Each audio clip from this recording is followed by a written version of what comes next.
नाज़रीन इकराम अस्सलाम वालेकुम रहमतुल्लाहि व बरकातुहू। जैसा कि आप सभी को बखूबी मालूम है कि हरियाणा में बीजेपी कामयाब हुई और कांग्रेस की ज़बरदस्त हार हुई, तो कुछ लोगों के जहन में गिलाज़त भरी हुई है। कुछ लोगों का कहना है कि बीजेपी को जिताने में असदुद्दीन अवैसी का हाथ होता है। तो लोग इस तरीके की बात कर रहे हैं कि वहाँ से तो हरियाणा से तो असदुद्दीन अवैसी ने इलेक्शन लड़ा ही नहीं, तो फिर वहाँ बीजेपी क्यों जीत गई और कांग्रेस क्यों हार गई। इस तरीके की लोग बातचीत कर रहे हैं। तो इसी दौरान असदुद्दीन अवैसी का इसी ताल्लुक से अभी अभी एक बहुत बड़ा बयान आया है। नाज़रीन इकराम, आइए असदुद्दीन अवैसी के इस बयान को सुनते हैं कि असदुद्दीन अवैसी ने इस ताल्लुक से क्या कुछ कहा है। काफ़ी अप्रत्याशित रिजल्ट आया, खासतौर से हरियाणा का और जम्मू कश्मीर का, क्या कहना है? ये हमको जो गाली देते थे लोग कि आपके खड़े रहने से सब बीजेपी का फायदा हो रहा है, मैं फिर से कह रहा हूँ, हम तो थे ही नहीं वहाँ पर, तो कैसे जीत गई बीजेपी? क्या क्या अनाप शनाप बोलते थे हमारे बारे में, ये टीम वो टीम। अब जब वहाँ पर बीजेपी जीत गई, जिम्मेदार कौन है इसका? और दूसरी अहम बात यह है कि 10 साल की एंटी इनकम्बेंसी का फ़ायदा कांग्रेस पार्टी को उठाना चाहिए था, मगर लगता यह है कि उनके इंटरनल डिफरेंसेस की वजह से उसका फ़ायदा बीजेपी को हो गया। और तीसरी बात यह है कि बीजेपी को अगर आप ज़रा सा ही मौका देंगे इलेक्टोरल बैटल में, तो बीजेपी उसका फ़ायदा उठा लेती है। और आखिरी बात यह है कि 2024 के चुनाव के बाद भी और पार्लियामेंट में मैंने कहा था कि जो लोग इसको कह रहे हैं कि ये बड़ी नफ़रत पे कामयाबी हो गई, मैं उस वक्त भी कहा था कि वो बात नहीं है। तो बीजेपी की ये कामयाबी को अब जो हो रही है अभी, इसके जिम्मेदार कौन है? तो ये है असल कांग्रेस पार्टी पे निशाना नहीं, निशाना नहीं है भाई।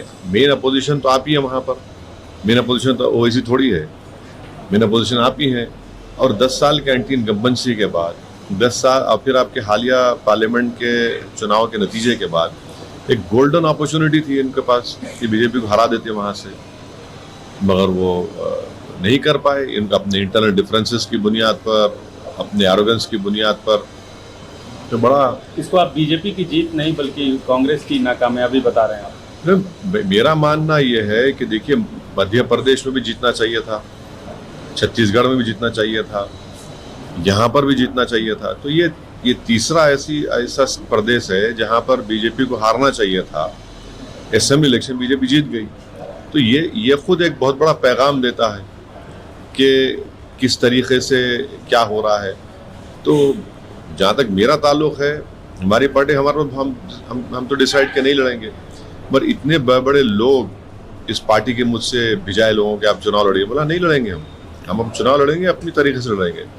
तो ये तो ठीक नहीं हुआ, बिल्कुल ठीक नहीं हुआ। और 10 साल की एंटी इनकम्बेंसी इनएफिशिएंसी इतनी ज़्यादा थी वहाँ पर, तब भी फ़ायदा नहीं उठा सकी कांग्रेस पार्टी। सर, कल प्रधानमंत्री और भारतीय जनता पार्टी के अध्यक्ष JP नड्डा ने भी कहा कि कांग्रेस ने वहाँ जातिवाद किया, ये किया, बहुत सारे बातें बोली। क्या आप उससे इत्तेफाक रखते हैं, कांग्रेस को खासतौर से निशाना? अब देखिए, जीतने के बाद तो victory has many fathers, defeat has none, जो कहावत है, अब कुछ भी बोले जाएं। अब जाहिर है, तो अब ये EVM को ब्लेम करना तो बड़ा आसान है ना। वही EVM से आप जीत जाते हैं और फिर अगर आप हार जाते हैं तो ये गलत बात है। अब बोलते हैं, मगर ये मेरा ओपिनियन ये है कि ये स्टेट बीजेपी को हारना चाहिए था। बहुत से फैक्टर्स थे जो उनके खिलाफ जा रहे थे। तो अगर आप यहाँ पर भी अगर नहीं हरा पाएंगे बीजेपी को, तो ये बड़ी तकलीफ दे बात। सर, जो 5 MLA नॉमिनेट किया है सेंट्रल गवर्नमेंट ने, उस पर हम उमर अब्दुल्ला कह रहे हैं कोर्ट जाएंगे, राहुल गांधी मोवेश वैसी ही बातें कर रहे हैं। आपका क्या राय है? नहीं, एक्ट देखिए, एक्ट में तो है वो हमने 370 को अपोज किया। उसूलन अखलाकन कॉन्स्टिट्यूशनल प्रोप्राइटी डिमांड करती है कि जो भी CM होगा उसके ओपिनियन से, उनकी रजामंदी से आप अपॉइंटमेंट करिए। मगर एक अजीब व गरीब किस्म का एक्ट पास किया गया 370 का, जिसमें आपको एक मिसाल देता हूँ। कैबिनेट की मीटिंग होगी, उमर अब्दुल्ला की कैबिनेट मीटिंग होगी, तो LG का रिप्रेजेंटेटिव बैठेगा उसमें और वो बताएगा LG को कि इसको कबूल करे ना करे। अगर उमर अब्दुल्ला कैबिनेट के मिनिस्टर को दिल्ली जाने का है, दिल्ली जाने का भी है तो उसको एलजी से परमिशन लेके जाना पड़ेगा। एक प्यून को अपॉइंट नहीं कर सकता सीएम वहां का। तो ठीक है, ये बात बिल्कुल सही है कि कश्मीर के अवाम में जो गुस्सा था 370 को अबॉलिशन का, उन्होंने अपना गुस्से का इज़हार कर दिया। और फिर दूसरा ये है कि हमारे पड़ोसी मुल्क जो बोलते थे कश्मीर के बारे में, इलेक्शन तो हुआ, साफ सुथरा हुआ, इसमें कोई इनकार नहीं कर सकता, ये भी एक बहुत बड़ी कामयाबी है। तीसरी बात यह है कि जम्मू में आप देखिए कि 29 सीट बीजेपी जीत गई, वहां पर भी कांग्रेस पार्टी एक ही सीट जीती। ये चीजों को देखने की जरूरत है। कश्मीर छोड़ दी, वैली, अच्छा कश्मीर में तो बीजेपी ने बड़ा प्रोपेगेंडा किया था कि पहाड़ी गुज्जर, वो सब जीरो हो गया, पहाड़ी गुज्जर मिलकर बीजेपी को हरा दिए। मगर जम्मू में 29 असेंबली सीट्स पर बीजेपी जीत जाती है और एक सीट पे कांग्रेस जीतती है।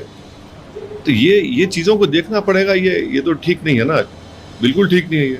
भाई वैली में एक रिजल्ट आ रहा है, जम्मू में बड़ी पार्टी बीजेपी बन जाती है। तो मतलब जो ये 5 एमएलए चुनाव नहीं, इस सही मानते हैं? नहीं, मैं तो पूरे एक्ट को ही गलत मानता हूँ।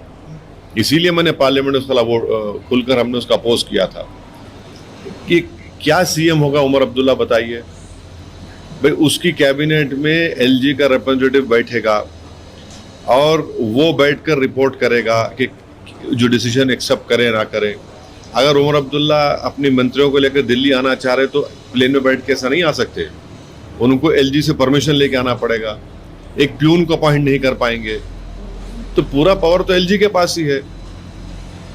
अब देखिए ये तो बड़ी यानी गलत बात है ना। ये तो इलेक्टेड जनता वोट डाल रही है और पूरे अख्तियार एलजी को दे रहे हैं आप, ये कैसे होगा? नाज़रीन इकराम, आप लोगों ने असदुद्दीन अवैसी का ये बयान मुकम्मल तरीके से सुन लिया होगा। मेरे अजीज़ भाई, उम्मीद करता हूँ कि आप लोगों को समझ आ गया होगा। असदुद्दीन अवैसी ने इस बयान में बीजेपी और कांग्रेस इलेक्शन के ताल्लुक से बहुत सी बातें कही हैं। एक तरीके से उनको भी जवाब असदुद्दीन अवैसी ने दिया है कि जिन लोगों का कहना था कि बीजेपी के आने में असदुद्दीन अवैसी का हाथ होता है, तो असदुद्दीन अवैसी ने उन लोगों से इस तरीके के सवाल किए कि हरियाणा में क्यों बीजेपी जीत गई, वहाँ तो बीजेपी नहीं जीतनी चाहिए थी, वहाँ तो कांग्रेस की सरकार होनी चाहिए थी। और भी बहुत सी जगहों की बात की और बहुत सी बात की। नाज़रीन इकराम, उम्मीद करता हूँ कि आज की ये वीडियो आप लोगों को समझ आ गई होगी। अगर आज की ये वीडियो अच्छी लगी है तो हमारे चैनल को सब्सक्राइब कर दीजिएगा और इस वीडियो को अपने भाइयों के साथ, अपने मुसलमान भाइयों के साथ आज की इस वीडियो को ज़रूर शेयर करिएगा और उन लोगों तक तो ज़रूर भी शेयर करिएगा जिनके जहन में असदुद्दीन अवैसी के ताल्लुक से गिलाज़त भरी हुई है। मेरे अजीज़ भाइयों, बहरहाल आज तक इतना ही। मिलते हैं किसी नई अपडेट, नई वीडियो के साथ। अस्सलामु अलैकुम वरहमतुल्लाहि वबरकातुहू।